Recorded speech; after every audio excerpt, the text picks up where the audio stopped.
Friends, అసలు దయ్యాలనేవి ఉన్నాయా లేవా? ఉన్నాయి అంటే నువ్వు చూసావా అని కొందరు, లేవు అంటే నువ్వెలా చెప్పగలవని మరికొందరు. ఇలా ఎందరి మదిలోనో దాగి ఉన్న పెద్ద ప్రశ్న ఇది.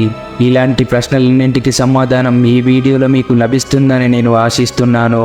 మీరు వీడియోని చివరి దాకా చూడడానికి ప్రయత్నించండి. దానికంటే ముందు వీడియోకి ఒక్క లైక్ చేయండి చాలు.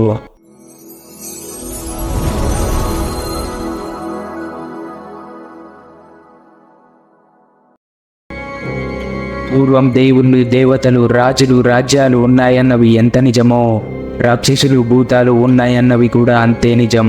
ఈ రాక్షసులు, భూతాల నుండి పుట్టుకొచ్చినవే ఈ దెయ్యాలు, ఆత్మలు.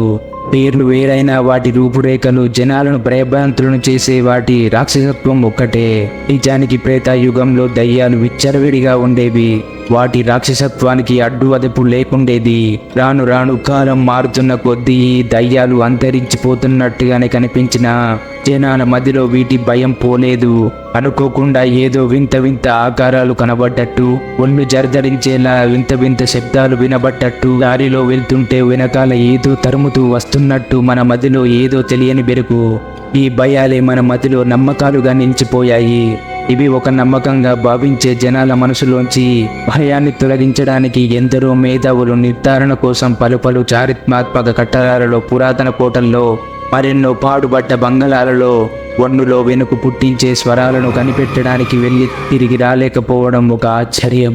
ఇలాంటి సంఘటనల వల్లే ప్రజల మదిలో మరింత భయాన్ని, దయ్యాలున్నాయనే నమ్మకాన్ని మరింత బలోపేతం చేసేశాయి. ఇప్పటికీ ఎందరో సైంటిస్టులు కూడా వీటి ఉనికిని కనిపెట్టలేకపోయారు. ఎక్కడ వాటిని పట్టుకున్నట్టు ఆధారాలు కూడా లేవు. కానీ కొన్ని ప్రదేశాలలో దయ్యాలు ఉన్నట్టుగా కెమెరాలలో చిత్రీకరించి అక్కడక్కడ సోషల్ మీడియాలలో వదులుతుంటారు.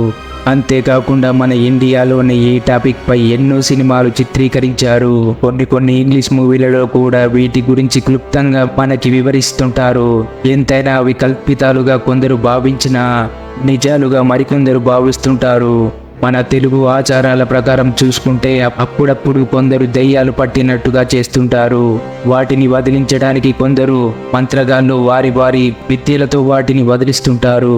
ఎన్ని భయంకరమైన సినిమాలు, సంఘటనలు చూస్తున్నా కూడా కొందరు నమ్మకపోయినా మరికొందరు దయ్యాలు ఉన్నాయని స్పష్టంగా చెప్పగలరు.